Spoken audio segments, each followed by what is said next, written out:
Hello, and welcome to the Choralosophy Podcast. This is episode 48, the Choral Marathon with Dr. Emily Williams Burch. Emmy Burch is a friend of the show and is coming back on the podcast to talk about the ways in which our careers as educators and as the learning process for our students is not a sprint, but a marathon. She was in Kansas City doing a marathon, and I invited her to stay at our house so she could hang out. And of course, while we were here, we couldn't resist doing a podcast together, us being two choral podcast nerds. And so while we were together, we went ahead and made this off the cuff, but really quite, I think, helpful and insightful episode where she took her idea of this choral music metaphor as being like a marathon, and we just kind of ran with it. And we talk about all the ways in which it's okay for us to be struggling with where we are right now. It's okay for us to not be able to hit the number of miles in our target or the number of musicianship points that we'd like to score for ourselves. It's okay for our students to not quite be where they need to be in terms of their overall growth as musicians. It's all okay as long as you have the mindset that this is a marathon. It's over the course of your life. You are working towards becoming better, and that's really all that matters. And so stick around, and we're going to talk a little bit more with Emmy in a minute when she comes on about some of the ways that this manifests itself in our lives and in our students' lives and learning processes. Before we get there, just wanted to give a shout out to the supporters over at Patreon, patreon.com/choralosophy. Is an invaluable group of supporters that are doing really the grunt work of financially supporting this show, which is an awesome thing. And for as little as $3 a month, people can log in over there and they can have basically an access to a private social media type setting, but for just this show. And the 60 members of the Patreon community over there can get an episode in their podcast app that's a private episode every month. They also get access to any creative lesson plans I might just happen to come up with, and that's the place that I dump them. By the way, I just kind of put them there whenever I come up with something I think is kind of neat, as well as behind the scenes conversations about the show. So head over to patreon.com/choralosophy and join for as little as $3 a month. The show is produced at Patreon by Ulrika Igrain Munoz Alarcon, David Kowalczyk, James Mock, Kyle Peterson, Michael Herron, and Ryan Main, as well as Steve and Kathy Kakachik. And of course, I can't forget to remind you to get signed up at Choralosophy Con 2021. That's the Atlanta convention, April 9 through 11. I know there's lots up in the air with related to travel and all of those things. So we've tried to put together a very small and controllable environment down there in Atlanta, where Southwest, for example, you can cancel your flight for free. The hotel has said that if we have COVID things pop up that cause us to have to cancel, we can cancel for free. So we're trying to make this a pretty low risk proposition, but ultimately we all know that we need to be together and we need to be developing with each other as professionals. And that's what we're going to try to do in Atlanta. So head to choralosophy.com. That's the website for the show. And then that's choralosophy.com/choralosophy-con to sign up for that convention. Or of course, you can go on the Choralosophers Facebook group and find any information that you need about that. And of course, head on over to sightreadingfactory.com to get signed up for you and yourself for your year's memberships for Sight Reading Factory so that you can send out those assignments that you need to send out to all of your singers of any age level, by the way. The young ones and the hoity-toity collegiate kids need sightreadingfactory.com for their skills to be refreshed frequently, especially in this hybrid and online environment.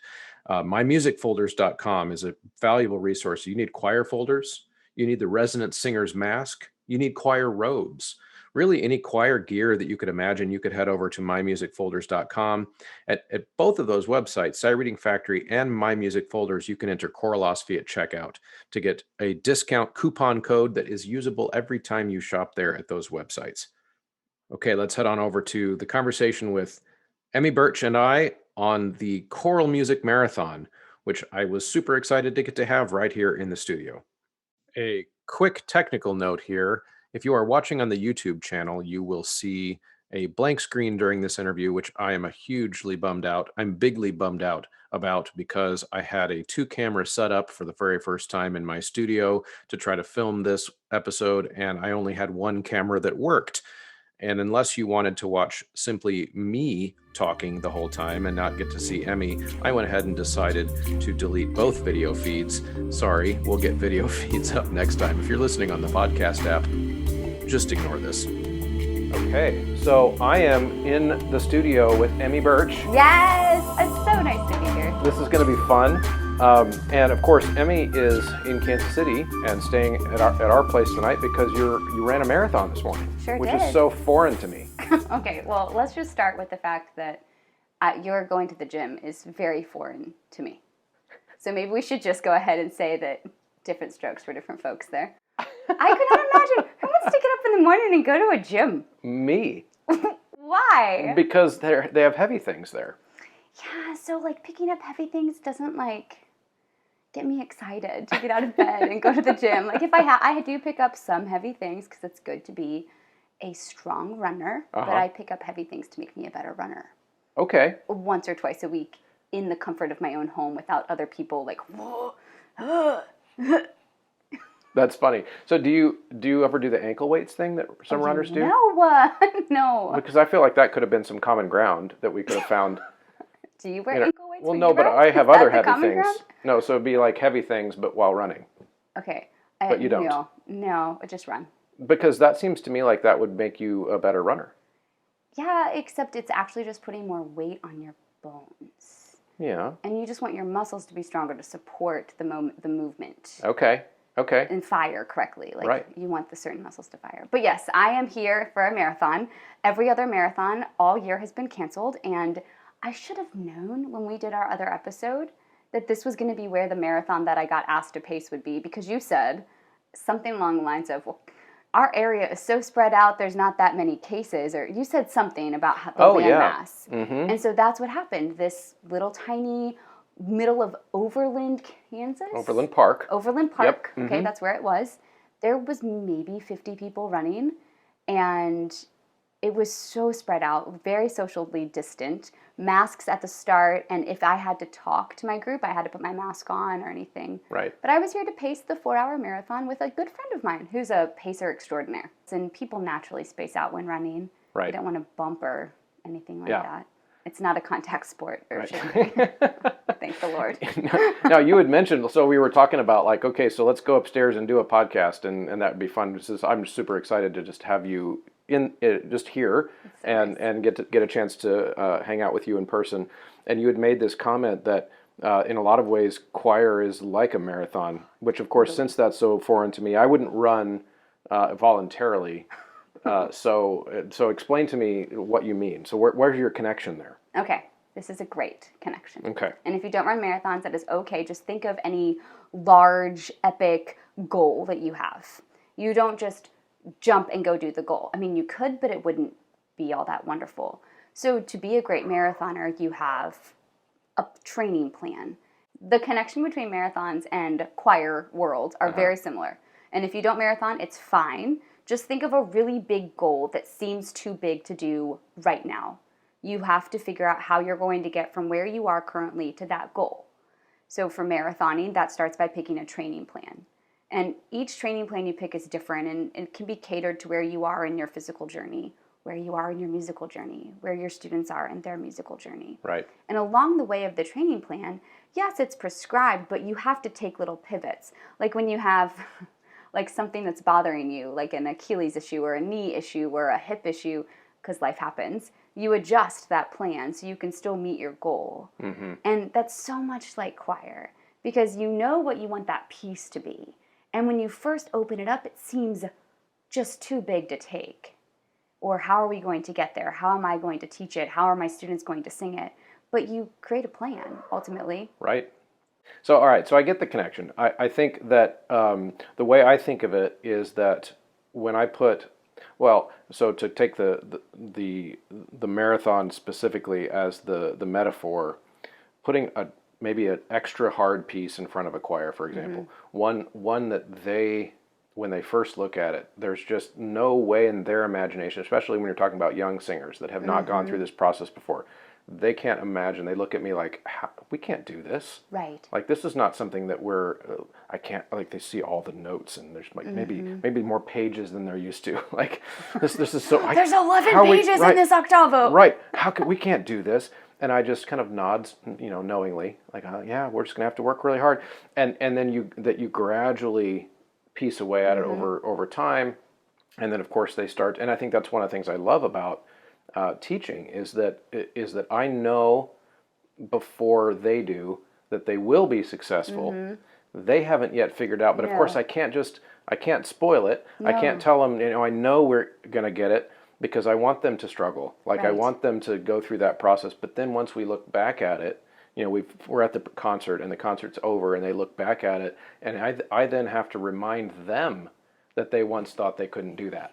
The same is so true at the start of a marathon. So you have the training plan to get them there. And a marathon is not unlike preparing for a concert or a festival or a big gig, whatever it is. Because you show up at the start line, these people in the group don't know us from Adam. And they're entrusting us with all of their training to get them to that finish line and what they think is their goal time. Some of them stretching more so than others. But as you're going through that marathon, they are questioning, did they do enough training? Can I make it up this hill? What happens? Oh my goodness, my quads are hurting. We're going downhill. And there's all these little pivots that are happening, just like when you're in a concert and, the kid does something crazy or something happens in the audience. You're having to constantly be there and pivot. And then all of a sudden you get to that point where everyone realizes they're going to make it. Right. And it's still hard. We had a guy who did a 52-minute PR, and it was his first time ever finishing a marathon running the whole time, because we don't stop when we're running. And we get to the point where I think we had 3 miles left, and anybody can run a 5K. You've got this. That's just you wouldn't even get out of bed for a 5K right now, trying to cheer him on. And he was hurting. And you see him dig in, and then we hit mile 26, and we told him to just go, because you want him to get in way under the time, and we have to get in at the time that we were asked to pace. So he starts running ahead, and he crosses the finish line, and he's so proud of himself. And then his wife comes, you guys were the best pacers. You had no idea the wife had been watching at different points along the way. It's kind of like when a parent comes up, I just loved that song, that one really hard song. There's just so many points, but I can't tell you how many times today someone would ask a question. How do you eat when you run? What do you do when you feel like this? What do you do when and like all of our students, I can't sing that. Right. How do I sing that high note? It's such a similar thing. And at the end, the euphoric feeling of a great concert. Yeah, there were things we did wrong in the marathon. Yeah, there were moments that I did not feel my strongest. But it's an experience, and it's little flashbulb memories that I won't forget of Overland Park, Kansas. Right. Yes, beautiful, sprawling Overland Park, Kansas. Yeah, it's true, and it's one of those things where we, as the trainer, in your case, you're kind of like you're the teacher in that as that pacer of the marathon, and these other people maybe aren't as experienced as you are with running, and as the teacher in a choir room, we are the pacer. You are definitely the pacer, and you kind of are always out ahead of the singers just a little bit, but also helping them understand what's accessible and what's not, what's realistic and what's not, that kind of thing. I can think of tons of metaphors for even just the vocal health of a singer. Oh yes. Like how much rehearsal in the day is appropriate, how many high G's can I give my high school age tenors in one song? Right. Just because they can sing one doesn't mean they can sing 19. Exactly. That type of thing, and you have to kind of understand. You have to be the one who kind of polices that pace, so to speak. But at the same time, sometimes the singers, sometimes the students also can kind of develop their own sense of that pace over time. Right. And so I like how this is kind of like a metaphor. It really meta is. metaphor. Yes. Because you have like some situations where we as the teacher are helping them understand and learn one song, but then they're also, in the process of that, they're also learning a little bit on their own about how to learn the next song without us, and which is something I say to my singers all the time. I use the term copy-paste. It's like so this thing that we're learning how to do, remember that, because you're going to copy paste that same thing on another thing. And that's in a lot of ways, that's if we think of each piece that we're teaching them as a marathon, that's fine. But we're also trying to think of building the whole musician over the course of their lifetime. Ideally, you don't want them just to run this one marathon. Right. Like for me, it's such a way to reset every day when I run. That's my creativity time. It's my thought time. Being a marathoner is how I have an identity outside of choir. Right. So you want these runners in your pace group to run multiple marathons. But there's two other really cool things that happened today that made me think this would be something we could talk about. So we were mile 20-ish, and one of the young runners in our group, she was aiming for a sub 4. She had just tried 3 weeks ago and failed. And so she shares this around mile 18 or 19, and she's looking very strong. So she starts to pick up the pace a little bit, and I go with her. Like, I went faster than I was supposed to, just to kind of get up and let her have some freedom to talk. And she just opened up. Hey, I think I feel strong enough to go faster. When do you think I should break away? What should I do? What should my goal be?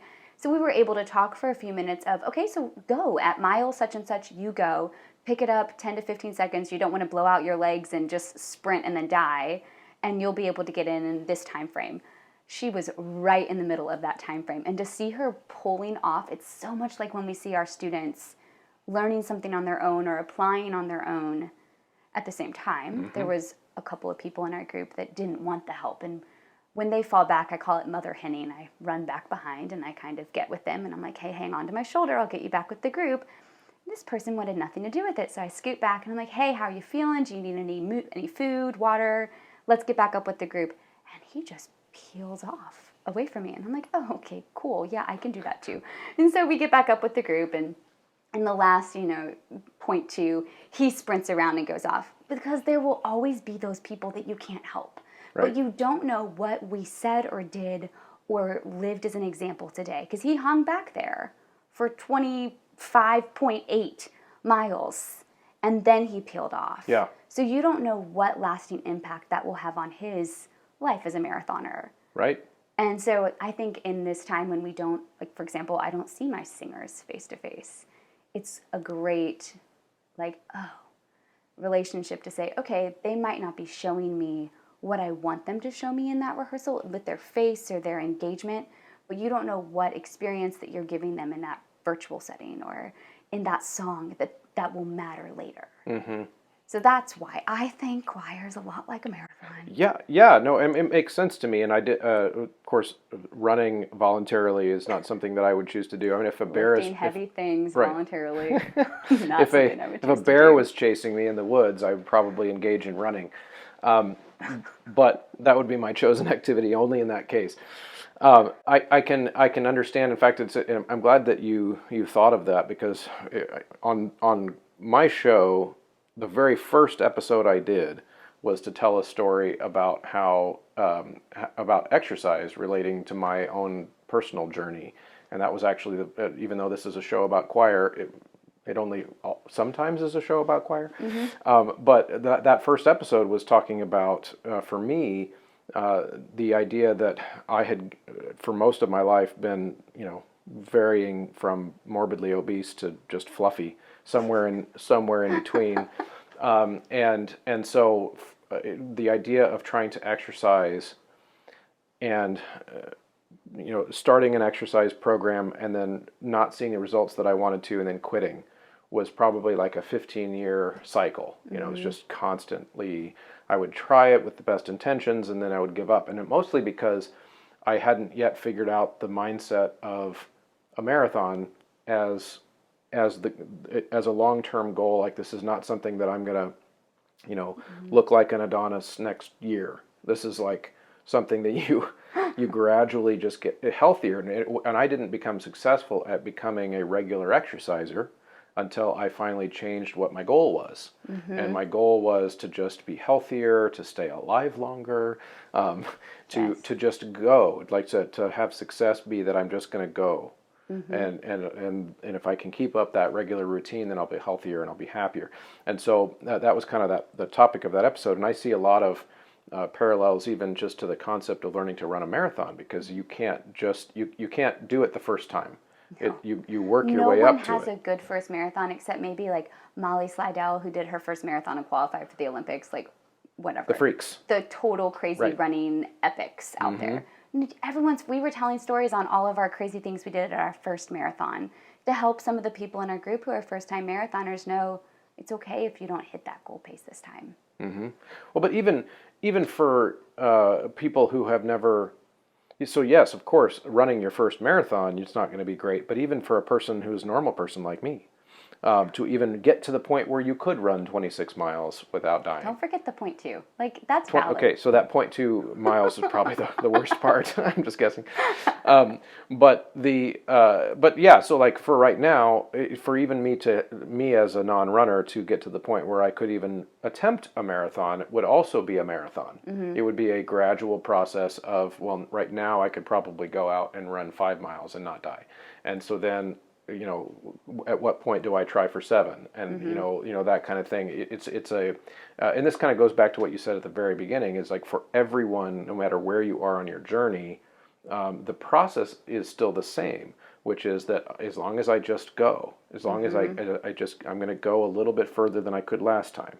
I'm going to do it maybe with my whatever it is with my training routine. I'm going to bite off a slightly larger chunk than I could chew last time. Yes. That kind of a thing, and not putting yourself up to compare yourself to where someone else is. And I think you're right that the way we approach our choral music profession, I think not only with just the metaphor of how we teach our kids, but it's how we approach our own careers, how we think of our own skills, related to. In fact, this is something I'd love to see what your experience has been of just things that I can do now as a musician in front of a choir that I couldn't do when I was 24, One of 23, my whatever. favorite phrases, I think the quote is attributed to Rachel Hollis, but she says, "Don't compare yourself to anyone else's beginning or end." And I think that that's such an important thing right now. When we talked last, we were kind of all at that sprinting to the start, unsure of what was going to happen. We had all of our bags packed, ready to just go out the gate hot, not knowing what was going to come. And eventually we all settled into our pace and we're all pivoting and going different directions. And it's the most epic foot race ever right now because there's no path to be followed. And it's all wonderful because everyone's own little path is beautiful and has different experiences. But I think looking at even just where we are now versus at the beginning of this year, don't compare yourself to where you were then. Right. And don't compare yourself to where you think your end is. You can be as small as that little chunk or as big as, okay, I am here in my career. This is not a sprint. I'm here for the long haul. What do I need to work on to make myself a better teacher, a better musician, better marathoner? Right. What are my imbalances? That's why I pick up heavy things, because my coach tells me I have imbalances. One side is better than the other. Right. But it's the truth. You have to be constantly reevaluating yourself. So I think, yeah, it's fun to look back and say, oh, I didn't used to be able to do that. Like when you teach me how to make really great videos, I'm going to one day look back and say, I didn't know how to do that. So I can one day have a YouTube channel. Or what you could discover when I show Emmy how to use iMovie is it also could be one of those mental blocks that we put on ourselves where we realize that it's actually easier than we thought. Yes. When you come up to something, you're like, oh, I can never do that. Right. Yes, you can. Yeah. Like you have to be realistic the way I think of it in the sense that are there some things that are outside of a person's abilities? Yes. Not everyone can do everything. That's okay. But what percentage of those things are things that we're truly not able to do, or things that we've simply told ourselves we're not able to do? So And that goes to everything. I was going to say, do you Yeah. think that that is truth for why some people are, like your last episode I just listened to, there were so many innovative ideas in there. But if you're telling yourself, oh, I'm not a techie, I don't know how to do that, you've Right. already put up the roadblock. You already aren't going to run past, you're not going to make it past mile 5 with Chris. Yeah. No, absolutely. It's true of ourselves in rehearsals leading choirs. It's true of, like, we've mentioned that you're a runner, I'm a lifter. When it's true of me in the gym with heavy things. There were, in fact, there was one time I can remember, it was about a year ago, where I well, actually, see which story I want to tell. There's so many. Okay, I will tell pull-up story. So pull-ups. I can do those, by the way. See, I can do 3. Okay. I feel like that's a claim to fame. That's great. That's nothing for me now. I realize that, but I'm just really proud of it. But you should be proud of that. And so for my entire life, as like I said, just all the way from fluffy to morbidly obese, and that was my fluctuation my whole life. And as a kid, I got really big really fast, and I was a really chubby kid. And so one of my big sources of PE class shame as a kid was that I could not do a pull-up, not one single pull-up ever. And I also have a decently functioning brain, and I sometimes with like fixed mindset problems, like where you tell yourself you can't do a thing. I'm going to blank on her name, but the lady that coined the term fixed mindset and wrote the book called Fixed Mindset, she's a psychologist, I can't remember her name now. But one of the things she says in that book is that smart people are oftentimes the worst at that. Real quick, and interrupt myself, shaming my own early life self just a little bit, and remind you that if you need some sheet music as your choirs are coming back on campus in some capacity, or if you need sheet music to publish out to your online virtual students from wherever they are around the country or town that you're in, don't forget that graphitepublishing.com is a website that affiliates with this show that is a stable of tons and tons of great choral composers like Tim Takash, Jocelyn Hagen, Eric Barnum, Joshua Shank, just so many more, that you can go and get a PDF and the number of licenses that you need, and you can have it ready to go tomorrow. Plus, it's in that digital format, which is great for your online courses and your hybrid courses. Plus, you can print it out for your singers who are in person tomorrow. It's a great resource. And also there's RyanMain.com, who is a similar online publisher, but he does his own thing. He's an independent publisher. And the cool thing about his website is that when you buy one of his scores, you get that license to that piece, which means you can print as many of them as you want forever. So you own your own license to that piece of Ryan's music there at RyanMain.com. On both of those websites, Graphite and on RyanMain.com, you can enter Choralosophy at checkout to save 10% on your entire purchase. Meaning, so I did this to myself with pull-ups, and sounds so dumb, but that's the example that's coming to my mind, is that I could never do a pull-up. I was embarrassed that I couldn't do a pull-up because all my friends could do a pull-up, and I knew that I couldn't do a pull-up because I was too heavy. And because I was smart, I started, even as a 9 or 10-year-old, I had started inventing all of these reasons why not only could I not do a pull-up now, but I would never be able to do a pull-up. And it had to do with the proportion of the ratio of my upper body weight to my lower body weight, and blah, blah, blah. And this is why my arms would never be strong enough, even if I worked hard. Right. There would always be a reason why, even if I worked out more, even if I exercised more, I'd still never be able to do a pull-up. So, and that was my defense mechanism for the shame that I felt for not being able to do one.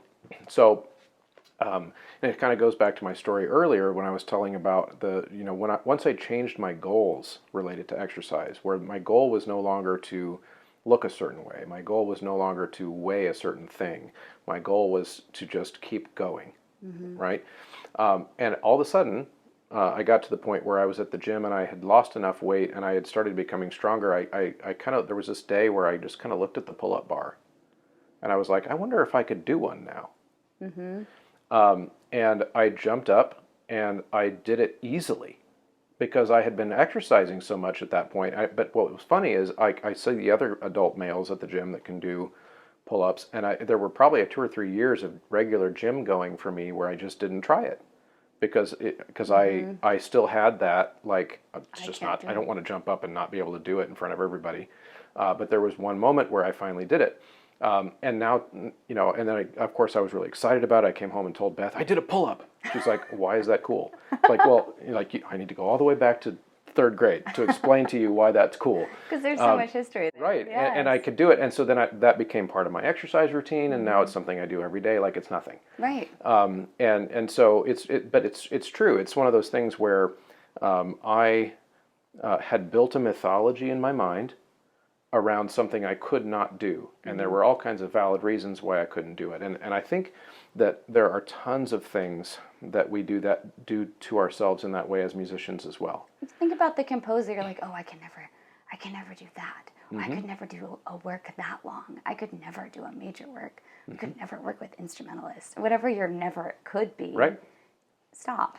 Right. I think there's room too for things that you just don't want to do, and that's a slightly different conversation. But if it's something that you do, like if it causes you pain that you're not doing it, then I think it does fall into some kind of a category of, adjust possibly what your goals are, and center them around progress. Which I think that's where the marathon metaphor keeps coming back in my mind, because I know that because I'm not a runner, I can picture now, because I've had some exercise success in other ways, where I know that if I were to run a marathon, I'm not going to because I don't want to. Don't worry, I will not join you in the gym. We're good. But if I were to do it, I understand that it would take me a gradual progress process to get there. It's not something that I could try, fail, and then know enough information to know that I can't do it, because we don't have it. Have you read the Fixed Mindset book? No, I'm very interested to see who it's by. So, it just popped into my mind. It's Carol Dweck. Okay. Carol Dweck is her name. Dweck. She is a psychologist, and she wrote a book called The Fixed Mindset. So many of our students she called it The Growth Mindset, because it's Fixed Mindset versus Growth Mindset. I can't remember which one she named it. We'll look it up after. We'll go find it. Yeah. But it's for an education person, for an educator, I think it's a must read, because there's quite a bit of empirical information in it. She spent quite many years in her clinic compiling clinical information in order to write the book. But basically the concept is that a person who has a fixed mindset is someone who believes that whatever qualities are required to do a thing or to learn a thing, they already have them or they don't have them. Like that it's something inherent in where they are right now. It's something I use in my classroom on every single day. All my students know growth mindset versus fixed mindset. If they say something in class that is fixed mindset, they will correct each other. And what a great life skill. Well, it's important. So, like for example, I had we have freshmen. We do have in-person students. They're there twice a week, which when you're learning how to sing, twice a week is a nightmare. It's better than nothing, but there's so many rote kind of physical skills that you do for 2 days and you forget, when you come back. And so, freshman girl says, I can't sing high notes. And so I correct her lovingly, which is also hard in a mask, to lovingly correct someone in a mask, because they can't see your facial expression. And they can't see how much love I am radiating at them. All they see is my...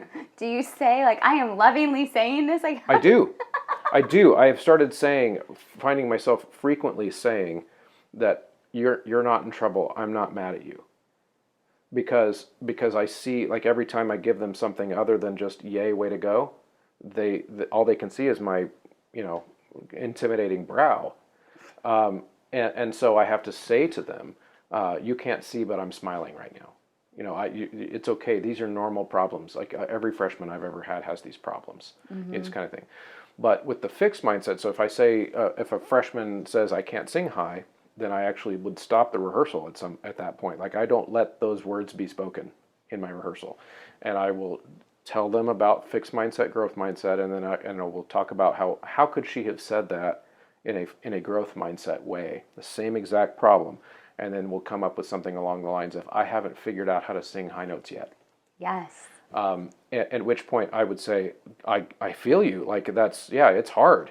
It's really hard. You just haven't figured out how to do it yet. But once you've said, I can't do it, then that's something that you will probably feel tomorrow. It's something you'll feel the next day. So I think with the marathon concept of life being kind of a growth process over a long period of time, I think we have to apply those same concepts to that. And doesn't that give you kind of almost a sigh of relief? You don't have to know how to do it right now. Yes, right. Whoa. Yeah. That's amazing. And you don't even really know how to get, like, you don't have to know how to get to that finish line. You just need to know how to take one step forward. But Emmy, you don't even have to get to the finish line. Like when we're talking about the life metaphor, that's the thing about growth mindset. Like if you might think you know what the finish line is right now. But that finish line can move. Just like the example of us all bridging our own pathways right now. Right. Everyone's going to have a different finish. Yep. I think, and that's part of the underlying problem that a lot of people have is that they not only have a fixed mindset in some ways of certain things they can or can't do, but they also have a fixed mindset related to what they should be doing. Mm-hmm. And if your mindset is focused more on just, I'm going to be a better teacher tomorrow, than whatever I was yesterday, or I'm going to be a better, honestly, I mean, that's just like my personal life too. I think about this, I'm going to be a better person tomorrow. Like that, I'm going to be a better dad tomorrow. One of my favorites is, I just want someone to smile. All I need is a smile. If I can just be something that makes them smile, because you don't know if those singers that you have or those people you're encountering with, the person at the grocery store, you don't know if they've smiled today, but you can share one smile. Right. And that can change a whole day. Yes. Also, which is hard with masks. Very hard. I feel like I already over smile. Let's be real here. I already over smile. But I feel like I'm smiling so big to make it be seen. Yeah, because that way it goes in your eyes. Yeah, I'm too. like, I'm so excited. I'm so excited. Yeah, no, it's important. I think it's important. And we, for example, I'd like to hear some examples if you can come up with them from your own teaching life too, but just things that you couldn't do, like just basic teaching / conducting / musical things that you can imagine, like in front of a choir right now, you could do just no problem. Oh, yeah. But maybe at 23 coming out of undergrad, you couldn't have done. What are some things for you? Okay, so now just behavior management and pacing. There's like 5 million different directions you can go. You don't have to be stressed on, am I going to have enough material to fill this hour and 15-minute class? Well, of course you're going to have enough material, and if it doesn't work, you go this way and that way. It's like I had a good friend say, we all have these little conveyor belts, like the all-you-can-eat sushi, where you pull off what you want when it comes around the conveyor belt. We all have those little sushi belts in our brains as teachers. And when you get out of college and you're a first-time teacher, or in this first-year teacher-esque year, the choices are limited. Right. And so you either have to wait for it to come back around, or you only have 1 or 2 flavor options. Yeah. And as you keep learning how to roll sushi, how to make the sushi, whatever, like make the sausage, you have more choices on that conveyor belt. So a big thing I think was my first job was in middle school. It was a kind of scary area of town that I loved, and building rapport and figuring out how to teach and how to write lesson plans and what music to pick and make sure there were no fights in my classroom was my number one priority. But then I'm like, oh, do I have enough stuff that they're going to want to do for an hour and 15 minutes? Right. That was a big thing. And now, too, you think about all the times you just push play on the podcast. I remember the nerves of walking in those first days, even at late 20 teaching. Even at the first year at college, are they going to respect me? Will they appreciate how I bring the materials to them? Will they want to learn in this fashion? That first music appreciation class I taught with 157 people in it, I'd never been nervous to talk in front of people until they were all looking at me. And I'm like, oh my God, they're taking notes. What am I going to say? Right. Yeah, totally. Yeah, I share those same kind of memories of just being a young teacher and spending more of my mental energy worried about what I was going to say, what I was going to do, how my hands were going to move. Oh, I never worried about that. I have to confess. That kind of stuff. I have to confess. I got my doctorate because I was worried about how ugly my hands were. What? I literally hated to watch myself conduct. Typical elementary school music teacher. Right. Huge. And that is not a dig. You need their attention. No, I get it. But I was huge and I didn't know how to hold still and my knees would bounce. And Dr. Thomas told me I wasn't allowed to conduct in high heels until I figured out how to get grounded to the floor so I couldn't fly off the ground. Like, I really had not beautiful hands. So one of the reasons I chose a doctorate in choral conducting was to force myself to make pretty hands.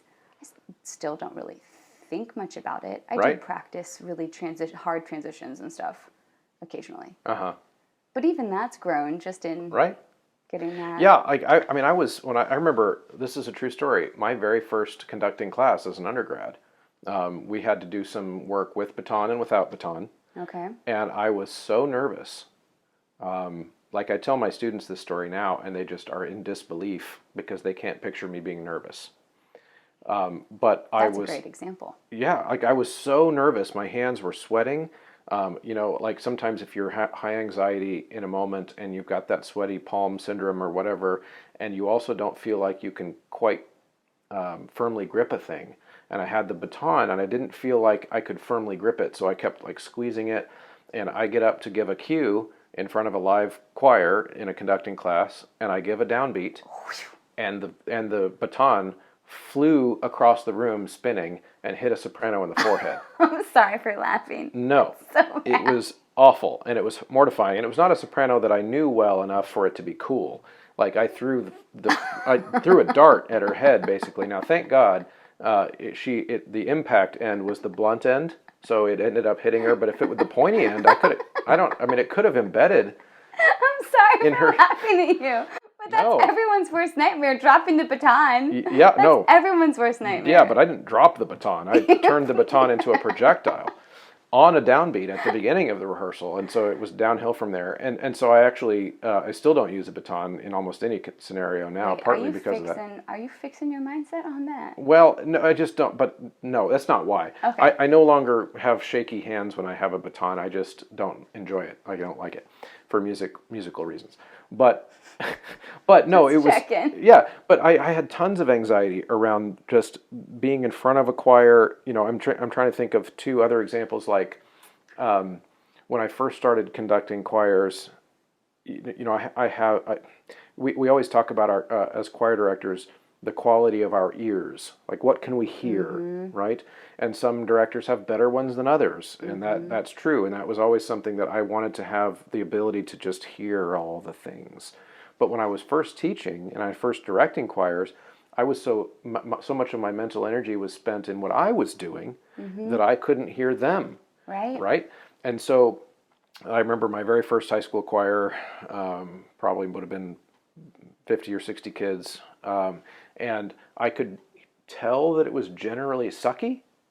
Like, I could hear that it wasn't in tune, but I couldn't tell, why. Like, I couldn't, like, I was so focused on what I was doing that I couldn't tell. Whereas now, 18 years down the road, I can give a downbeat and know exactly which tenor in which corner of the room, even with masks on, doesn't have his soft palate here or doesn't have his jaw here or whatever. And I can hear, just gigantic amounts of things happening in the room because my own internal self is slowed down to the point where I'm no longer worried about it. And I think about that as like a progress that happened over many, many years. And so earlier we were talking about comparing ourselves to people. Right. I could compare, if I had compared 24-year-old me to 40-year-old me, then my concept of me would have been very poor. I call it Instagram syndrome. Oh, yeah. I totally believe in that. The comparison problem. Yeah. Well, but it's not even that, though. It's because that's a surface. The comparing ourselves to each other is a very natural human thing, and we will never be able to stop doing it. But the Instagram phenomenon, as I call it, is that what we tend to do, especially lately because of social media, and it's getting worse because of that, is that we compare the worst of ourselves to the best of what's on social. Of other people. And it's through, the choir directors do it to ourselves too. Like, if I post a video of my high school choir at their final concert of the year after me kicking their butt for 9 months and they sound great, and somebody else hears that, and they're immediately going to go to what their kids sounded like in that rehearsal that was really bad today, or whatever. because in that recording from my kids at their finished product, you don't get to hear all the days they sucked. No, no, and you don't know anyone else's step to the progress. Like that's Right. one of the first things we do in Mile 1, introduce ourselves as pacers, and then, hey, tell us about what you did to train. There was a little posse of 17 and 18-year-old guys that were just cutting up in the back of our group. And I'm like, hey, cross-country dudes, what'd you do to train? Because I could call them out. They were totally cross-country dudes. And they talked about nothing. Like, oh, we ran like 12 or 13 miles once.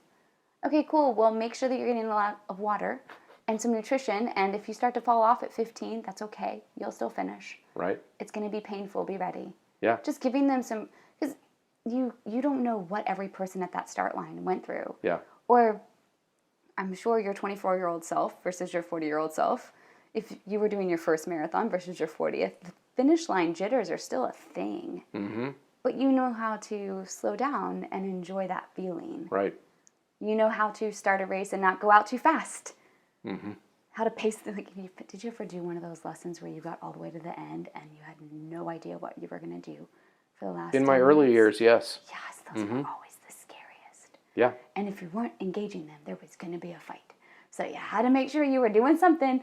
I called that the dog and pony show. Man, it was crazy. Yeah, and that's. I'm glad you brought that up. That's one of my bigger pet peeves when in watching other directors work sometimes that maybe haven't kind of gone through all of these processes. Also not a dig, but is getting into a rehearsal and getting to and you've still got time left with the kids, and you can't think of anything else to do. I don't understand that. Right. I don't understand that. That's something that I guess occasionally would happen in my younger years, but even then, it's like that's a mindset problem. That's not a teacher skill problem. That's a mindset problem. Is if you can't, so in other words, maybe the kids have gotten through the rehearsal plan that you thought that they should do that day. They're singing the right notes and rhythms, and they crescendoed at that place you want them to crescendo. Well, I guess we've done everything. No, you haven't. That's a mindset problem that there is no moment as a musician where you should be thinking you're done, in my opinion.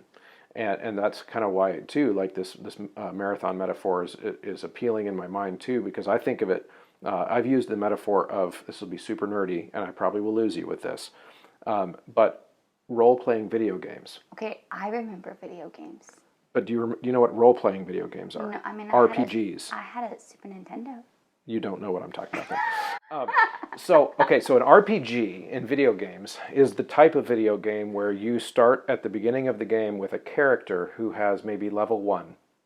Okay, and it's not like set levels where you finish a level and you pass that level and you go to the next level. It's your character himself has levels, and your character can level up, and each time he levels up or she levels up, they get new abilities. They get maybe characteristics that give them better gameplay than you had before. And with the good ones, the really good RPG video games, which I no longer play because I'm a dad and I don't have time, but when I was I played them all the way up into my late 20s before Clara was running around more than I had time to play games. But so you keep leveling up, and with the really good ones, you can level up basically forever.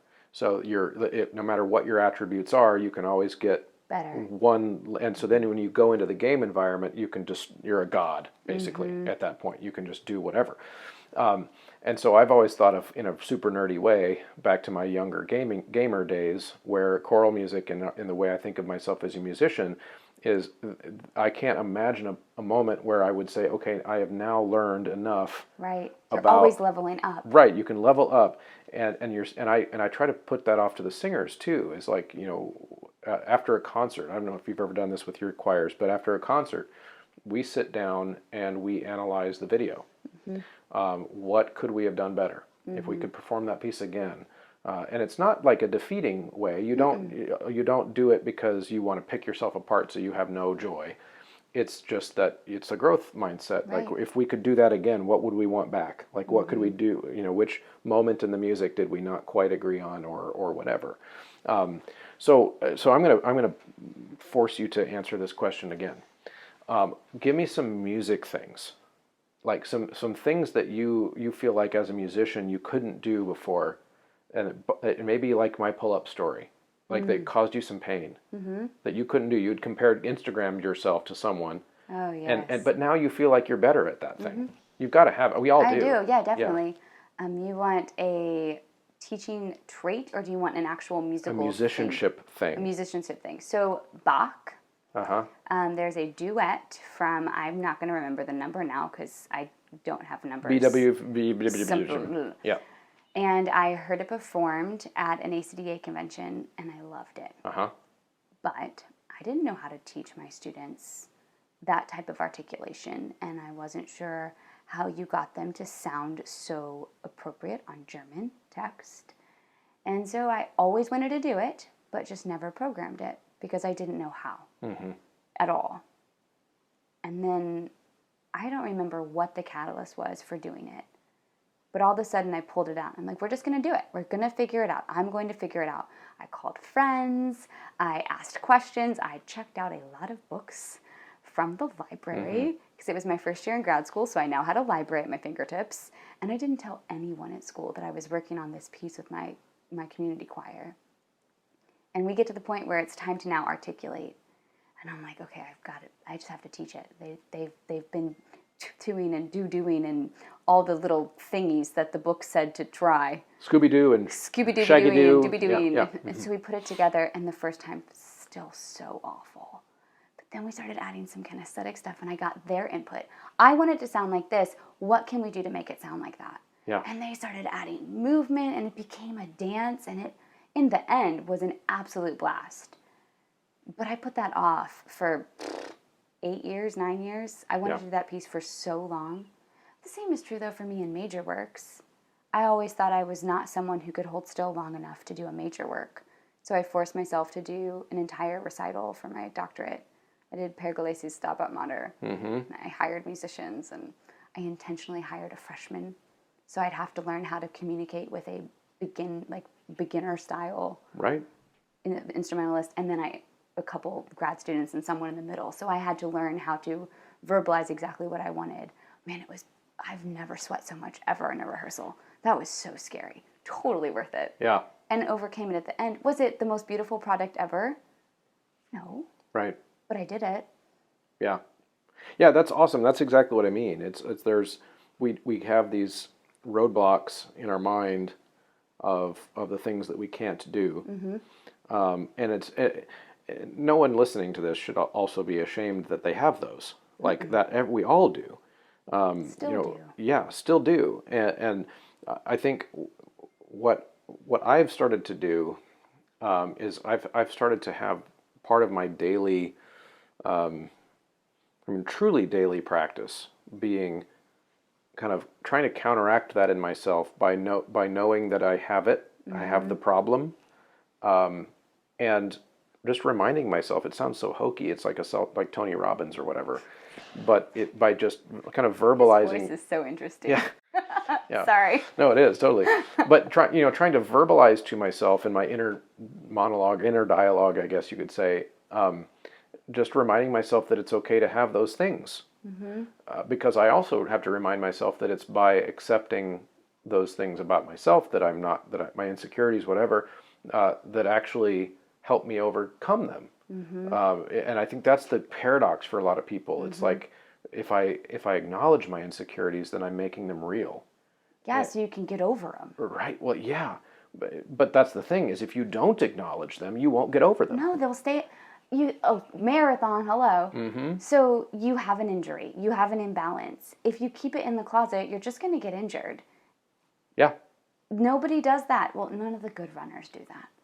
If you want to actually get better, get faster, do whatever it is you want to do, you have to acknowledge, okay, this is what my problem is, and this is how I fix it. And even if you don't know how to fix it, that's what my problem is, and I'm going to just try. Yeah, absolutely. I had a weightlifting problem once where I saw somebody most of the people I work out with, I don't really personally know. I just happen to be there at the same time as them every day. You don't actually talk to them? No, that's not a bro. That's bro code violation. This is like reason number 622 million.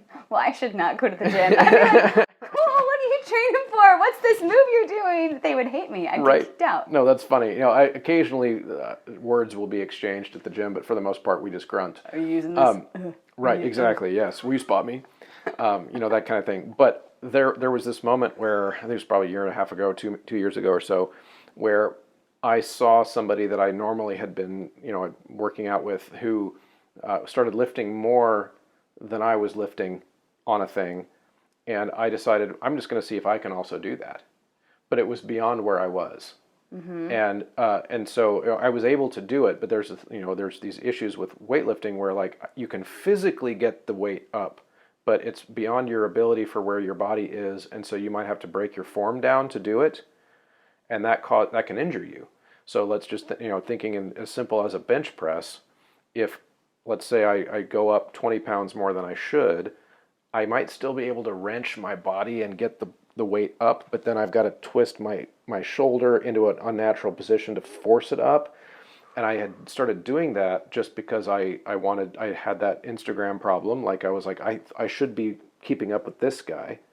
And I did that for 3 or 4 weeks, and I was lifting with bad form due to the weight that I wanted to be able to lift. Mm-hmm. And it caused like a rotator cuff kind of pull injury where I had to just stop doing the lift for like months to heal.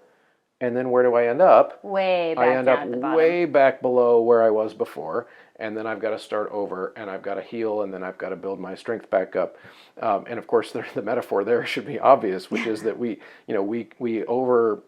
sometimes we bite off mm-hmm. more than we can chew. Mm-hmm. Which then kind of builds more insecurity, because mm-hmm. then we've got to go back to the basics and all those types of things.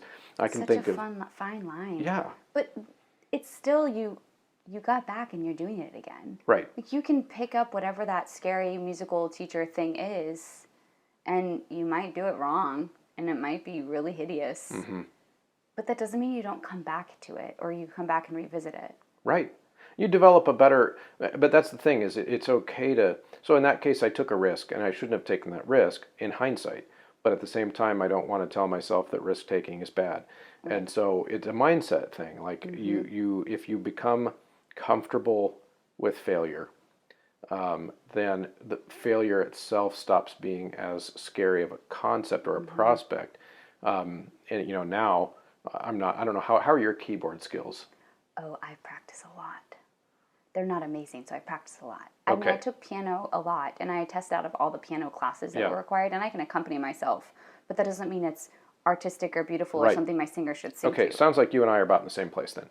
So I can get us through a song if our accompanist is not there, or I can get my voice students through their song in a lesson, mm-hmm. but I wouldn't do it in public. Like I'm not going to play at the concert. Yeah, no. Stuff like that. But at the same time, because I've finally, I've accepted the fact that I'm not a piano player, but at the same time I have held myself to a standard of I do still want to get better at it. Like mm-hmm. I'm still going to work at it. I want to be more proficient for my students when I need to use it, that kind of thing. But it's through that mindset that I can now get in front of the class and sit down at the piano and try to play something and have it be awful. And make tons of mistakes, but it doesn't stress me out. Right, there's no stress. It's just like the kids know, like, hey guys, I suck at piano, and I'm just going to try this. And then they laugh, and then mm-hmm. I laugh, and then we play. And by kind of learning to sight read mm-hmm. as a singer too is that way. Mm-hmm. Like you can't. There's a threshold between too much, like not enough anxiety, which means that you don't care, mm-hmm. to like too much anxiety, which means you're paralyzed. Right, and it's a mindset thing. And there's a fine line again. Mm-hmm. I think that's such a great thing too, though, because especially as you're looking, what's the finish line going to look like for this fall? Right. We're still reevaluating it. We were going to do the whole virtual concert thing like we did in the spring, and the singers are just not getting the joy out of singing by themselves into a microphone mm-hmm. or into a screen. Right. There's no reward for them right now. So we're kind of reevaluating it, but it's so much like when they have to sing by themselves sight reading. How much can I push them to be like, okay, but I know it's uncomfortable, still do it. Right. And how much can I say, oh, I see, this is burnout. Mm-hmm. Where's that line? And where's the line of the weight? How many miles is too many miles? Right. I think the fun part of the fitness analogies is it just gives us a second to realize that you can do other things than choir. Yes. You should. Please do.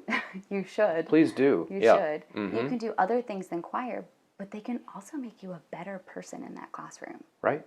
And I'm so thankful for marathoning. I think I'm the teacher I am today because I can do hard things. They're not easy. There were miles today, even as the pace leader, that I didn't want to finish. But that didn't mean I didn't keep showing up. Right. There was one really fun little phrase the girl I co-pace with, she kept saying, I can handle it as your catchphrase. Grab that catchphrase, run for 2 minutes, and I bet you've handled whatever it was that you needed to handle. Yeah. You can handle it. Right. You can do hard things. You can fail and get back up and try again. How many times did Ford fail on the car? Wasn't it like an absurd lots of times, amount but of times? every good inventor fails Right? a bunch of times. I mean, podcasting. How many times have you had an episode that you were like, Lots. right? But we still keep showing up. Right. Oh my gosh, sound quality engineering. That I'm loving. But man, sometimes I'm like, oh, I didn't do a good job with that one. Oh yeah, I've had some episodes, especially in fact, I was gonna kind of have us finish with, you mentioned like do other things other than choir, and I was gonna use the example of podcasting. Yes. It's like, yes, we both do a podcast about choir, but it's still forcing us to develop skills that we didn't train for. No. We're not broadcast journalist majors or whatever, and we weren't trained in audio engineering and like all the different things that you have to kind of dig your heels in a little bit or dip your toe in, I guess, a better analogy. I don't know. I think podcasts. I'm digging my You're heels digging in your heels for this in, YouTube thing you keep talking about. Right. And it's true. And so, like you mentioned podcast episodes that you feel like once they've been put out there and maybe they weren't what you thought they were going to be, or maybe you think they're going to be great and the audience just doesn't care. And then, I remember the very first time I had an episode that at the time in my show's development, it was my first episode that blew up, like just crazy amounts of downloads and traffic. And it was not an episode I expected to. And there would be, in fact, so it's really interesting. I'll just tell the story since it's been, well over a year now. But my episode 18, which was just me by myself talking about how I teach sight reading, at that point was like by far my most downloaded episode, even though I had just had, Jason Ferdinand on for the first time and all this kind of stuff. And that was really confusing to me as a content creator at the time. I thought that what people would care about on my show was me talking to these really smart people, which they do, and they did. In fact, that episode with Jason Ferdinand, later on, lots of people went back and listened to it. But at the time, just me sitting there talking about sight reading. And I expected that episode to be just kind of a filler, right? Like just something to put out something. And it started causing me to have to reflect on what it is that audiences want and what it is that audiences don't, and having to start also then thinking about how much do I care? In other words, where's going to be my line as a host? Where's going to be my line between putting out content that means something to me and being somebody who just does what I know that other people want to hear? Right. And for me, I've decided that it's going to need to be a mix. It is. It's a mix. Very much a mix. Yeah. But it's exactly what we do every day. How much of this, whatever the scary thing is that you're envisioning, whatever your marathon is, how much of this is for you personally, and how much is it because you think you have to do that because everybody else does? Right. That's where you really need to evaluate. And what a great time we have on our hands right now to do that type of self-evaluation. Yes, virtual learning, if you're doing, man, I feel like I'm behind a computer screen. It's hard. 24/7. Yeah. And I'm so burned out by Fridays. And I just don't do any screen time, which I'm really thankful this is an in-person interview because I would have not scheduled it on a Saturday or Sunday. Right. Because I try not to get behind a screen. Yeah. Because I need that it's too much fatigue. Yeah. But it allows time to think, okay, what can I do better this week? What should I be doing? And am I doing that because it's what my singers need and what I need to grow personally? Or is it because I've seen other people doing it? Right. And that's an important question. Right. Oh, absolutely. Yeah, it's hard. I think it goes, I mean, this could just stem into an entire other podcast, to be honest, of what types of things as humans where do we get our motivation from, and where do we In other words, where do we really get it from versus where do we tell ourselves we're getting it from? Right. That which are becomes not the always the same. conversation between what's the difference between discipline, motivation, and success. Because they are all kind of tied together. You really can't have any of them without the other. Right. But when does a habit become something that you're doing habitually? Yeah. How much does discipline play into that habit building? How much does motivation play into that habit building? How much is the success of finally making it a habit? There's so much. We should have an episode where we talk about all our favorite non-musical books. I feel like there would be a lot of them because even as you've talked, I'm like, oop, that's this book. Oop, that's this book. Yeah. Yeah, I've actually I've started doing more non-music episodes of late, and that's partly why is because you can't separate what we do for a living from the rest of the world. No, which is why it's such the part coolest of it. profession. Yeah. Yes. Yeah, I mean, we see a microcosm of society in our rehearsals every time. Every time they come in, we have like a sample size of what is really out there. We've got in all of our choirs, we have Republicans, we have Democrats, we have people that don't care about politics at all. We have black people, white people, Hispanic people. We have everything. We have a, well, I think microcosm. That's really what it is. It's the world in our rehearsals. And so for a show like this, I really do feel like it needs to be an exploration of the world, which it's one of the things I want to have you talk about a little bit is this idea of why do we do a thing? What makes us want to do a thing? And I want you to talk about your show, like what made you want to do it, and then has that evolved over the time you've now done it? In other words, is the reason you thought you were doing it still the reason you're still doing it? That's a great question. So I've always listened to podcasts, and I've listened to yours from the beginning, and I've listened to Beth's from the beginning, and I'm really big into runner podcasts. I can tell you every marathoner every female marathoner in America, like what their training plan is, what their PR is, what they're training for now, how likely they are to get X amount of like whatever time. Like it's a little bit nerdy. Like that's peak nerd. Oh, it's super nerd. Like I'm sorry I'm admitting this in public, but it's truth. So I listen to a lot of runner podcasts just to get my mind out of the loop of music. And I found how much I just enjoyed the medium. Right. So I had joked with my husband back in 2018 that I was going to start a podcast. He's like, "You're in grad school? No. We can discuss this when you finish." So I graduated in December of 19, and I literally moved home the next week and said, "So can I start my podcast now?" And he's like, "Just move home," because I had lived someplace else for a couple of years. "Just move home, get established, we'll talk about it." And then we come back from the Mobile ACDA Southern Region Conference, and he's like, "What are you most excited for during this COVID?" I said, "I'd really like to start my podcast now." Right. He's like, oh, it's still a thing? I'm like, it hasn't not been a thing. I've always wanted, I feel like this is what needs to happen. And so he asked me the hard questions. What would it be about? And I had just finished researching for a committee all of the podcasts about choir and like choir education. Music edy kind of things. Music, yeah. Not elementary, because there's a ton of those out there and they're so good. Yeah. That's just a different, I was doing this for ACDA and based it off of an old list from Chorus America's website. Okay. Just which ones have existed, which ones have gone away, which ones have changed mediums, changed formats, etc. And then I reached out to all the hosts and said, "Hey, I've created this document. Will you let me know if you want to change anything?" And then I found out where in that I could find my own niche. So I felt like you and Beth and a couple other people really covered other things well, which is great because that's not my thing. And I really wanted a place where my student teachers especially could continue their education. Because when you put student teachers out into the world, you have no idea. I want to still help. So that was kind of my initial thought. And I love listening to podcasts in the car because in a really great book, Not About Music, it is said that if you listen to educational materials every time you get in the car, that it's equivalent to a semester of schooling. Oh, absolutely. I've never read that, but that makes total sense. Yep. So my thought was I can make a podcast. My attention span is typically 30 to 45 minutes. As you see, I'm starting to get itsy. It's not because I'm not attentive. It's just I need to move soon. My muscles are getting a little bit tight as we were sitting here.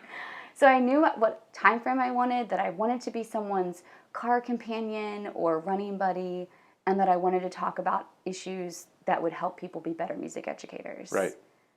So Yeah. It kind of has stayed that way. I have 4 different types of episodes. They've morphed a little bit. There's what initially was just the interview. Then there's the Doctor is In, which is me answering questions, which this one coming up in a week is pretty hilarious. It's about popular music and the decades. I don't know how we got on that topic. And then there's teaching tips from different people, and then repertoire exploration episodes. And I was the most excited about repertoire exploration episodes, and they have been so fun to pair up with different composers or repertoire experts, but those weren't getting hardly any listens during all of the uncertainty, and they kind of took a back burner. Yeah. They're coming back now. I have quite a few cool ones in the pipeline. But the big change has been the interview is kind of more often than I anticipated. Right. The Doctor is In actually gets listens, which I never thought they would. You told me they would get listens, and I didn't believe you. People actually listen to them. Yeah. Which is super humbling. Right. But, yeah. I mean, it hasn't changed too much. It's gotten longer. I can handle, like, legit 45 minutes. Wow. I know. Well, this show, I guess, is the Joe Rogan of choir podcasts, because I don't have a time limit. You're really good at it, though. You keep the conversation going, and I just become too ADD, and I forget what has been said. Well, yeah, I think it just depends on the topic for me. I'll keep talking until there just doesn't seem to be, until I feel like we're at the bottom. Like if we've drilled to the bottom of the onion, then the episode's over. Okay. Okay. If that makes sense. And of course, somebody else could say that there's always going to be one layer further than that, but at least whatever's coming to my mind. But yeah, this show was started because of, my initial motivation was not professional development related at all. It was, I feel like choir directors are really bad at talking to each other online. And I'm embarrassed to get on Facebook groups and just see the way people treat each other. And I know enough about the way social media works from its mechanisms to try to basically amplify anger. That's what social media is. And so this show was started as just another place for choir teachers to talk. That even if someone comes on the show and disagrees with me about a topic, it's not going to lead to cussing, and it's not going to lead to name calling. It's just going to lead to productive conversation. Right. And since the show has been going for a year and a half, it's morphed into more professional development stuff, because I've seen that there's a benefit there, and that helps people. They need it. But initially, it was just like, can we stop? Can we stop? Can we just talk? Like, and so, but I think that's the way you said this, and we'll wrap this up so you can start moving your legs. You might not be able to stand up very quickly, just being honest. But yeah, I think that what's cool about the having your show and Beth's show and my show and all the others out there, that we all definitely do kind of approach the conversations in a different way and approach content in a different way. And I think, of course, podcasts, just as you and I both are nerds about podcasts in general, partly probably because you get all this enrichment, but you also get it on demand, and it's there when you need it. Somebody could go to you don't have to listen chronologically. Someone could go to one of your episodes that are recent because of the topic, and then they could go back to one of your first episodes because that covered a topic that they're interested in, and they could skip all the ones in between. Right. You don't have to listen okay. in order. Right. I like it because it feels like we're friends. So I still listen to all of the podcasts. I don't listen to my own. That's very challenging. Do you listen to your own? I do. I listen. Well, so because this is the secret. Really? Yes. Okay. So I listen to it so many times before it goes live that I feel like I can't listen anymore. See, okay. So this is a secret that I will tell you, and apparently everyone who's listening to this episode. But very few people get all the way to the end of one of my long I know episodes. we get that statistic. Right. And so no one will hear this. It'll be great. So I listen to mine immediately after I publish it. And I usually in the car in the morning, and I finish it at the gym in the afternoon. And I'll listen to it once all the way through because, yes, I did sit and I edited it. And so I know what's in it already. But I have this fear that I will probably say something that gets me canceled. And so if just because I touch controversial things in my show, and I'm not nervous about it, I'm not scared about it, but I always want to make sure that everything I said came across the way I meant it to come across. And that way, if I just published an episode, it's not too late for me to just go pull it down real quick, edit something, and then put it back up.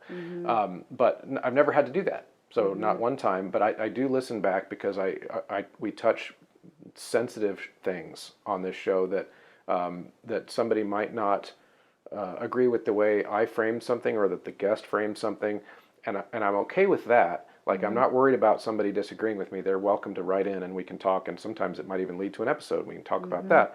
But I always want to make sure that even if I say something that at least did it come across the way I intended it to, because I can defend that. Right. If somebody is bummed out by something I said, if it was really truly what I intended, then I will defend that.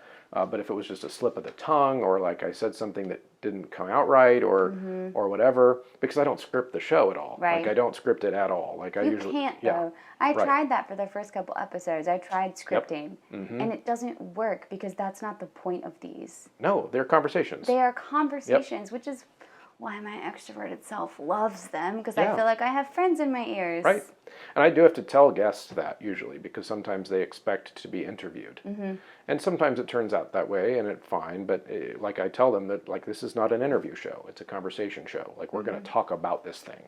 And sometimes I might say things, and then sometimes you might. And you can ask me questions. That's totally okay. You know, I have to kind of feed them that so that we are sitting down on a Zoom meeting to talk about a thing. Yes. And then just let people be a fly on the wall, which of course is what people will do with this conversation. And then what you don't get to do, listeners, is you don't get to be a fly on the wall for the rest of the evening when we go downstairs and hang out and make dinner. Yes, I'm so excited to spend time with you in person. Thanks for having me back on the show. That was fun. So thanks as always for sticking around to the end of the conversation. Of course, we could have kept going for quite a while, but we had family downstairs and dinner to prepare, and we had to cut that short. But thank you for sticking around to listen to the end. I always appreciate it for those of you who are listening to these tail ends of the episodes, because that means you're the diehards and you are the thinkers, you are the in-depth listeners, and I appreciate you.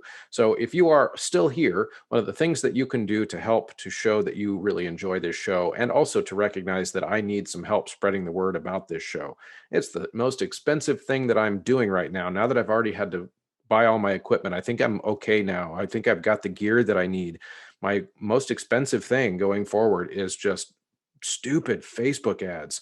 It's getting more and more expensive by the week. Now I own some Facebook stock, and that part's great. But they're bleeding me dry. So share the episodes. Thank you very much when you do that. It's a huge deal. It's like almost like a exponential rate of growth for people seeing the episode for free without me having to pay for it. When you share it, when you say, hey, I really like this podcast, this was a great episode, that's probably the biggest thing right now that you can do to help.